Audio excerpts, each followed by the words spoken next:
मुझसे कहा कि ये इलेक्शन औरंगाबाद से तुम्हें लड़ना है। मैं उस वक्त सहाफी था, मेरा मजलिस से कोई ताल्लुक नहीं था। मैं मजलिस पार्टी का न तो रुकन था, ना मजलिस की कोई मेंबरशिप मैंने लिया था, ना उनका कोई प्रोग्राम किया था। अचानक इलेक्शन से 1 महीना पहले जब हमारे कायद बैरिस्टर असदुद्दीन अवैसी साहब ने ये कहा कि औरंगाबाद से इम्तियाज जलील तुम्हें लड़ना है ये इलेक्शन, तो बेहिसाब ऐसे नौजवान थे, बेहिसाब ऐसे लोग थे जो न जाने कितने सालों से मजलिस का परचम वहां पर लहरा रहे थे, मजलिस के लिए मेहनत कर रहे थे, मजलिस के लिए काम कर रहे थे। लेकिन जिस दिन असद साहब ने ये कहा और ये फैसला लिया पार्टी की तरफ से कि हम औरंगाबाद से इम्तियाज जलील को खड़े करने वाले हैं, मेरे शहर के जितने भी पुराने लोग थे सब ने उस बात के ऊपर लब्बैक कहा, तब जाकर हम जाकर जीत कर आए।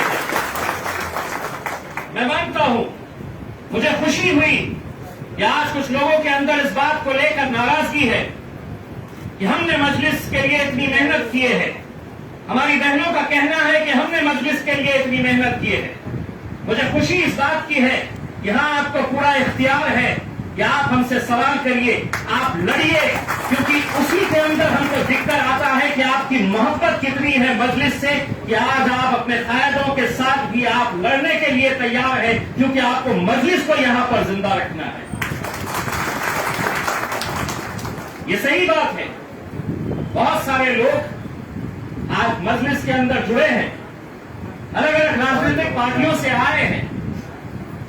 मुझे खुशी है, मुझे जब कलीमुल्लाह साहब ने बताया कि हॉल के अंदर जितने लोग बैठ सकेंगे उतने ही लोग हम बुला रहे हैं, लेकिन उन्होंने एक बात और कही, ये जो तादाद है, ये जो लोग हैं आज पार्टी के अंदर शमूलियत हासिल कर रहे, अगर हम गिना जाए इनके अंदर कि कितने लोग हैं इस हॉल के अंदर, तो हो सकता है कोई कहेगा कि 100 है, 200 है, कोई 500 है। लेकिन कलीम साहब और बलीग नुमानी साहब ने ये कहा कि एक एक आदमी यहां पर 100 के बराबर है और लाखों की तादाद की नुमाइंदगी करने वाला है। हम ले सकते थे, हम किसी बड़े मैदान के अंदर हम ले सकते थे ये प्रोग्राम, लेकिन आज मुझे खुशी है कि आज मजलिस इत्तेहाद मुस्लिमीन के साथ जो अलग अलग राजनीतिक पार्टी के लोग जुड़ रहे हैं वो इस बात की गवाही देता है। मैंने तो मोदी साहब के मुंह से ये नारा सुना है, भारतीय जनता पार्टी की तरफ से ये नारा सुना है कि इस मुल्क के अंदर अच्छे दिन आने वाले हैं। वो दिन कब आएंगे मैं नहीं जानता हूं, लेकिन मजलिस के अच्छे दिन दिल्ली में आने वाले हैं, ये इस बात की गवाही है, यकीनन आएंगे। ये पार्टी नौजवानों का जोश, बुजुर्गों का होश, ये जब एक साथ मिलकर आते हैं तो क्या इसके नतीजे होते हैं। अगर इसकी जिंदा मिसाल कहीं देखना है तो कहीं बहुत दूर जाने की जरूरत नहीं है। आपका बेटा, आपका भाई इम्तियाज जलील आपके सामने खड़ा है। जब हम एक बार एक प्लेटफॉर्म के ऊपर आते हैं, जब हम मुत्तहिद होते हैं, जब हम ये फैसला करते हैं कि पिछले 70 सालों तक हमने किस किस को आजमाया है, हमने कभी कांग्रेस का साथ दिया, कभी आम आदमी पार्टी का साथ दिया, कभी समाजवादी का दिया, कभी बहुजन समाज पार्टी का दिया, हर एक को आजमाए हैं हमने।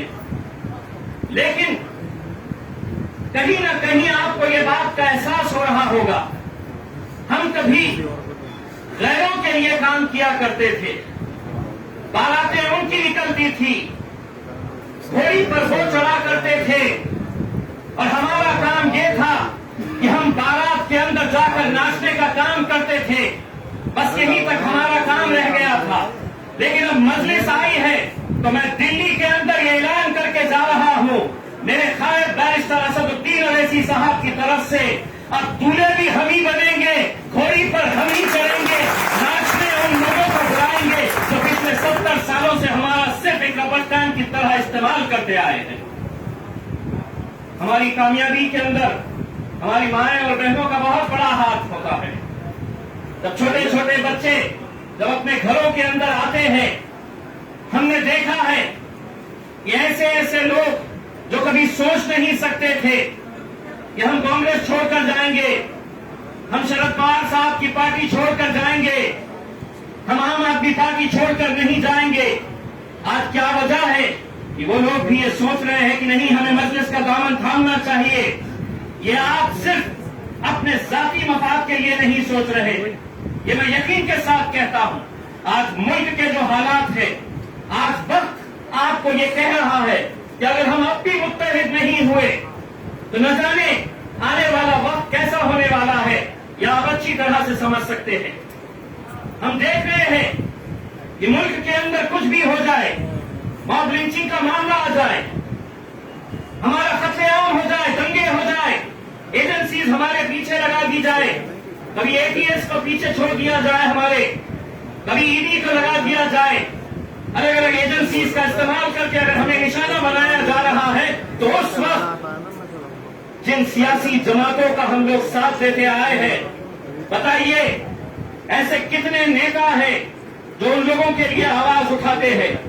लेकिन ऐसे वक्त के ऊपर वो लोग भी जो मजलिस के साथ नहीं रहते हैं, वो लोग भी ये उम्मीद करते हैं कि असद साहब इस बारे में क्यों खामोश बैठे हैं, असद साहब क्यों नहीं बोल रहे हैं।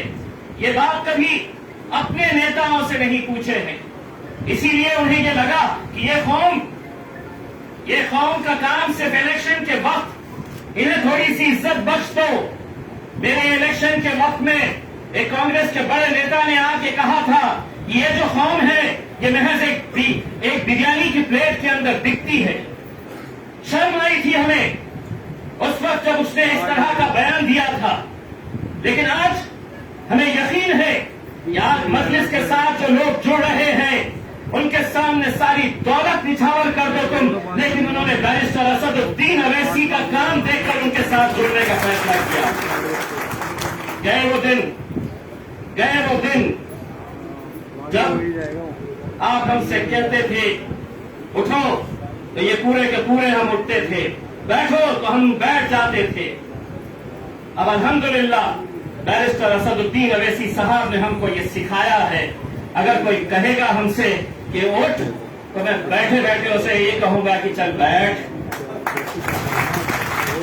ये ताकत हमें तैयार करने की जरूरत है।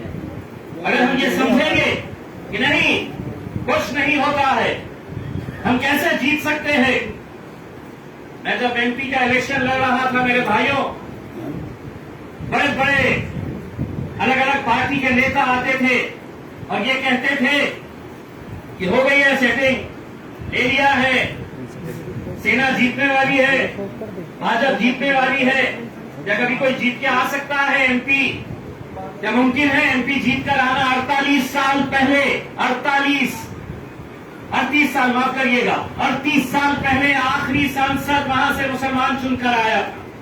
उसके बाद क्या हुआ, तादाद तो बढ़ रही, बहुत तादाद बढ़ रही हमारी, लेकिन हर 5 साल के बाद कभी गौर किए हैं कि दिल्ली की असेंबली हो, महाराष्ट्र की असेंबली हो, गुजरात की असेंबली हो, राजस्थान की असेंबली हो या लोकसभा हो, हर 5 साल के बाद हमारे आंकड़े क्यों कम हो रहे हैं, हमारी नुमाइंदगी क्यों कम हो रही है। इसलिए कम हो रही है कि हम लोग मुत्तहिद नहीं है, हम लोग एक प्लेटफॉर्म के ऊपर नहीं है। कोई इसके साथ गया, कोई उसके साथ गया, हमको बांटने का काम किया गया। इसीलिए जब हम उतरे मैदान में और हमने जब लोगों से ये कहा कि एक बार वैसे भी तुम वोट देते हो तो किसको, शिवसेना को तो तुमने वोट दिए नहीं, भारतीय जनता पार्टी को तो तुमने वोट दिए नहीं, फिर क्या वजह है कि तुम्हारा वोट अगर कांग्रेस को जाता है, राष्ट्रवादी कांग्रेस को जाता है, तो शिवसेना कैसे जीत कर आती है। मेरे अपने शहर से 20 साल लगातार शिवसेना जीत कर आती है। हमने लोगों से ये कहा कि जीत और हार का जो भी फैसला हो हम अपने रब पर छोड़ेंगे। एक बार एक ताकत बनकर खड़े तो रहो, एक प्लेटफॉर्म के ऊपर आओ तो सही। अगर 50,000 वोट लेकर अगर हम हार भी जाते हैं तो उस हार के अंदर हमारी जीत रहेगी, क्योंकि हमने कम से कम 50,000 मुसलमानों को मुत्तहिद करने का काम किया है। हमने लोगों से कहा एक धक्का लगाओ तो सही। अल्हम्दुलिल्लाह ऐसा धक्का लगाए کہ 20 سال کے شیو سینا کے جھنڈے کو ہم نے اکھاڑ پھینکا اور وہاں پہ مجلس کے جھنڈے کو ہم نے وہاں پر لہرایا. اس لیے لہرایا کہ کسی نے یہ نہیں کہا یہ ٹکٹ امتیاز جلیل کو کیوں جا رہا ہے. دوستوں، بزرگوں، ساتھیوں، ہماری قیادت کبھی کھڑی نہیں ہو سکتی ہے، کبھی دوبارہ زندہ نہیں ہو سکتی ہے جب تک ہم اپنے ذہنوں میں یہ بات نہیں ڈالتے، جب تک ہم اس بات کے اوپر غور نہیں کرتے کہ کسی نہ کسی کو تمہارا اپنا عامل ماننا پڑے گا، کسی نہ کسی کو تمہیں اپنا قائد ماننا پڑے گا. اور اگر کسی قائد نے چلتے ہوئے سڑک چلتے ہوئے آدمی کے اوپر ہاتھ رکھا اور یہ کہا کہ اب تمہارا نمائندہ یہ رہے گا تو قوم کی ضرورت یہ ہے، تو انہوں نے کہنا ہاں میرے قائد نے کہا ہے، میں اس کے اوپر لبیک کہتا ہوں. خواہشیں رہتی ہے، ہر انسان کی اپنی خواہشیں رہتی ہیں، بالکل رہنی بھی چاہیے. آپ نے محنت کیے ہیں، لیکن آپ یہ بات سمجھیے کہ اگر ہر انسان یہ سوچے گا کہ نہیں میں ہی دعوے دار ہوں، میں ہی پارٹی کو لے کر آیا ہوں، میری وجہ سے پارٹی چلتی ہے، امتیاز جلیل کوئی دلی کا ذمہ دار نہیں ہے، کوئی انچارج نہیں ہے دلی کا، میں اسد الدین اویسی کا ایک چھوٹا سا سپاہی ہوں جو ان کے خواب کو پورا کرنے کے لیے ہندوستان میں گھومتا ہوں، صرف اسد بھائی کے اس خواب کو پورا کرنے کے لیے. یہ ہماری سب کی ذمہ داری ہے میرے بھائیوں. اور میں ہمارے تمام پارٹی کے ذمہ داروں سے یہ بات کہنا چاہوں گا، یہ جو بچیاں مجھ سے ملنے کے لیے آئی مجھے یقیناً خراب نہیں لگا. مجھے خوشی اس بات کی ہوئی کہ تم نے کم سے کم مجھے اپنا سمجھا، اسی لیے لڑنے کے لیے آئے. لوگ غیروں سے نہیں لڑتے ہیں، لوگ اپنوں سے ہی لڑتے ہیں. آپ کی ناراضگی اگر کچھ ہے آئیے، میں لوک سبھا کے پورے ادھیویشن کے وقت میں یہیں پہ رہوں گا. بیرسٹر اسد الدین اویسی صاحب یہیں پہ رہیں گے. رحیم صاحب ہم تو یہ چاہیں گے کہ ہمیں مزدور کی طرح آپ دوڑائے. آپ کہیے ہمیں کہ آج رات کو یہاں پر جانا ہے، وہاں پر 20 لوگ کیوں نہیں رہتے ہیں؟ امتیاز جلیل آپ سے 20 لوگوں سے ملنے کے لیے آئے گا، کیونکہ خطرے خطرے سے دریا بنتی ہے میرے بھائی. ہر انسان کی اپنی قیمت ہے، ہر انسان کی اپنی ایک طاقت ہے. اگر اس طاقت کو ہم بھول جائیں اور یہ کہے کہ نہیں میں بہت طاقتور ہوں، یہ صاحب کے پیچھے تو کوئی نہیں ہے، لیکن کئی مرتبہ ایسا ہوتا ہے کہ ایک ایک ووٹ کی قیمت کیا ہوتی ہے اس کا اندازہ لگانا بھی مشکل ہوتا ہے.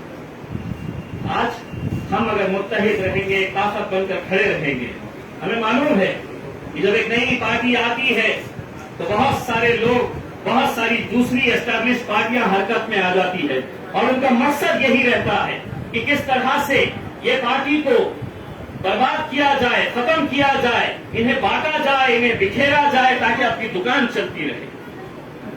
الحمدللہ مجھے پورا یقین ہے آج آپ لوگوں کا جوش، آپ لوگوں کا جذبہ اور ایک الگ طرح کا، نوجوان بھی اتنے ہی ہے، بزرگ بھی اتنے ہی ہے، مائیں اور بہنوں کی بھی دعائیں ساتھ میں ہے، تو یقین مانیے دلی میں انشاءاللہ مجلس اتحاد المسلمین کا جھنڈا ضرور آپ لوگوں کی بدولت میں آئے گا، یہ مجھے پورا یقین ہے. میں انشاءاللہ آج صرف اسی کارکرم کے لیے آئے تھے، اس پروگرام کے لیے کہ جہاں پر بہت سارے لوگ شمولیت حاصل کرنا چاہتے ہیں، لیکن آنے والے کچھ دنوں کے بعد ہم لگاتار دلی کے اندر رہیں گے. میں کلیم صاحب سے، ولی صاحب سے یہی کہنا چاہوں گا کہ ایسے پروگرام جو ہے اب آپ اپنے اپنے علاقوں کے اندر جہاں جہاں پر بھی آپ کی بستیوں کے اندر، آپ کے علاقوں کے اندر وہاں پہ آرگنائز کریں تاکہ لوگ بھی دیکھ سکے کہ کل تک مجلس تھی نہیں اور آج پورا کا پورا محلہ ہرا مفلر ڈال کر گھوم رہا ہے کر کے. تو یہ ایک بدلاؤ اپنے اپنے علاقوں کے اندر لیجیے گا. وقت بہت کم ہے، ہم لوگوں کو سب کو ایک ساتھ مل کر کام کرنے کی ضرورت ہے. کہیں پر بھی آپ کو ایسا لگتا ہے کہ آپ کی سنوائی نہیں ہو رہی ہے تو آپ کا یہ بھائی موجود ہے، آپ کبھی بھی مجھ سے ملیے گا. آپ مجھے کہیے گا کہ کہاں پر آنا ہے، میں آ کر ملوں گا. کوئی بڑی بات نہیں ہے، کیونکہ ہم تو ایک مشن کے لیے نکلے ہوئے ہیں. ہم یقیناً چھوٹے نہیں ہو جائیں گے اگر آپ سے ملنے کے لیے اگر ہم آئیں گے، کیونکہ ہم کو اس مقصد کو حاصل کرنا ہے.